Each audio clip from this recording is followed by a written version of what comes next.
Hari ini kita akan membahas mengenai tentang perbandingan vektor atau titik pembagi.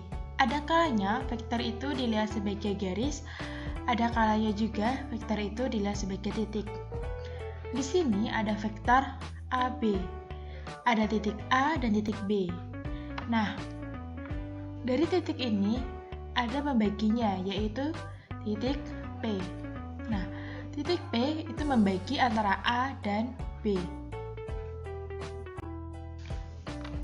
Nah, dari vektor tersebut kan ada pembaginya yaitu P.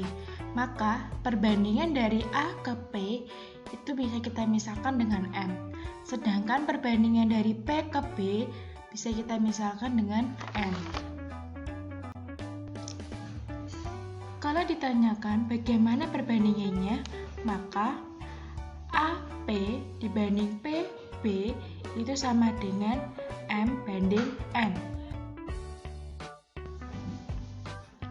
Nah, lalu bagaimana cara mencari titik P-nya? Nah, untuk mencari titik P, maka kita bisa menggunakan dengan mengalikan silang antara B dikali dengan M dan A dikalikan dengan N. Nah, untuk mencari koordinat titik P nanti adalah N dikali A ditambah M dikali dengan B dibagi N ditambah dengan M. Nah, semisal ada gambar yang lain seperti ini, konsepnya tetap sama, pakai yang atas itu juga. Nah, di sini ada vektor AB, tetapi P-nya berada di luar. Nah, artinya nanti kan A ke P dan P ke B. Nah, A ke P ini kita sebut saja sebagai M. Sedangkan P ke B itu adalah N. Nah, karena ke kiri, maka tandanya nanti adalah negatif. Kalau ke kanan, tandanya nanti adalah positif. Nah, maka perbandingannya nanti adalah AP banding PB sama dengan M banding min N.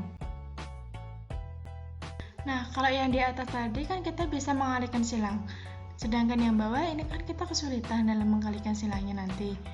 Nah, kalau seperti itu bisa dengan menggunakan cara titik yang terdekat dikalikan dengan titik yang terdekat. Sedangkan titik yang terjauh dikalikan dengan titik yang terjauh. Nah, jadi untuk pengalihan silang yang bawah nanti adalah P sama dengan M dikali dengan B ditambah N dikali dengan A dibagi dengan M ditambah dengan negatif N. Dapat kita simpulkan untuk titik P yang membagi AB di dalam, maka untuk mencari koordinatnya adalah P sama dengan NA plus MB per N ditambah M. Sedangkan untuk titik P yang membagi AB di luar, maka untuk mencari titik koordinat P-nya nanti adalah M dikali B ditambah N dikali A per M plus dalam kurung negatif N, atau bisa dibalik menjadi NA plus MB per min N plus B.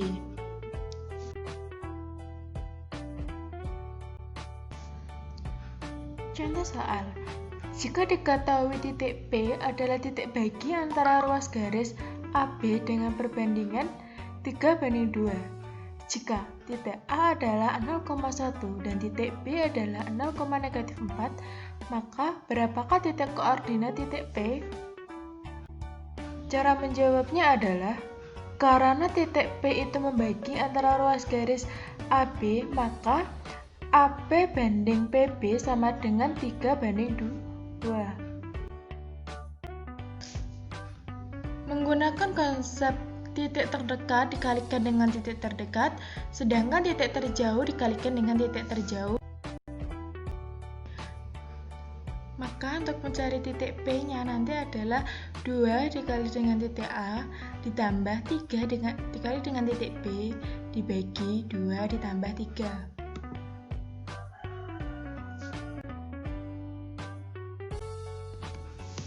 Maka 2 dikali dengan titik A yaitu 0 sama 1 ditambah 3 dikali dengan titik B yaitu 0 sama negatif 4 dibagi 2 ditambah 3 yaitu 5.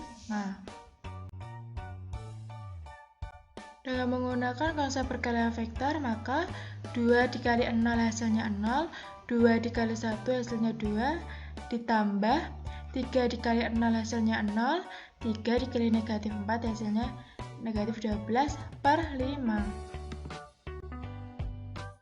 Setelah itu ditambahkanlah angka yang seletak yaitu 0 ditambah 0 hasilnya 0 dan 2 ditambah negatif 12 hasilnya negatif 10 per 5. Maka titik P nanti adalah 0 dibagi 5 adalah 0, negatif 10 dibagi 5 adalah negatif 2. Jadi koordinat titik P dapat dituliskan dengan metrik 0, negatif 2 atau dapat ditulis dengan 0, negatif 2. Untuk titik A yang terletak pada suatu segmen PQ dengan vektor PQ banding dengan vektor AQ nanti adalah M banding N. Nah, itu nanti terdapat dua kemungkinan. Kemungkinan yang pertama bisa jadi titik A itu terletak di antara titik P dan Q. Maka M dan N-nya nanti adalah bertanda sama karena vektor P dan A dan vektor AQ itu adalah searah. Sedangkan untuk kemungkinan kedua, jika titik A itu terletak di luar garis PQ, maka M dan N-nya nanti berbeda tanda. Kenapa? Karena vektor PA dan vektor AQ itu berlawanan arah. Ketika titik A terletak pada perpanjangan PQ, maka perbandingannya nanti adalah PA banding AQ itu adalah M banding N, ya kan? Dengan posisi N itu kan berbalik arah, jadi nilai N itu kan nanti adalah negatif. Nah, dapat disimpulkan bahwa M nanti akan lebih besar daripada N. Tapi dengan ketentuan, kalau untuk dicarinya adalah di harga mutlakan. Nah, sedangkan yang kedua adalah ketika titik A terletak pada perpanjangan P, maka AQ dibanding AP nanti adalah N banding M, ya kan? Nah, ini kebalikan dari kasus yang pertama. Nah, ketika kasus yang pertama tadi N-nya berbalik arah, sedangkan yang ini M-nya yang berbalik arah, maka nilai M-nya nanti akan bernilai negatif. Nah, dapat disimpulkan bahwa M itu akan lebih kecil daripada N. Untuk mencari besarannya nanti adalah di harga mutlakan.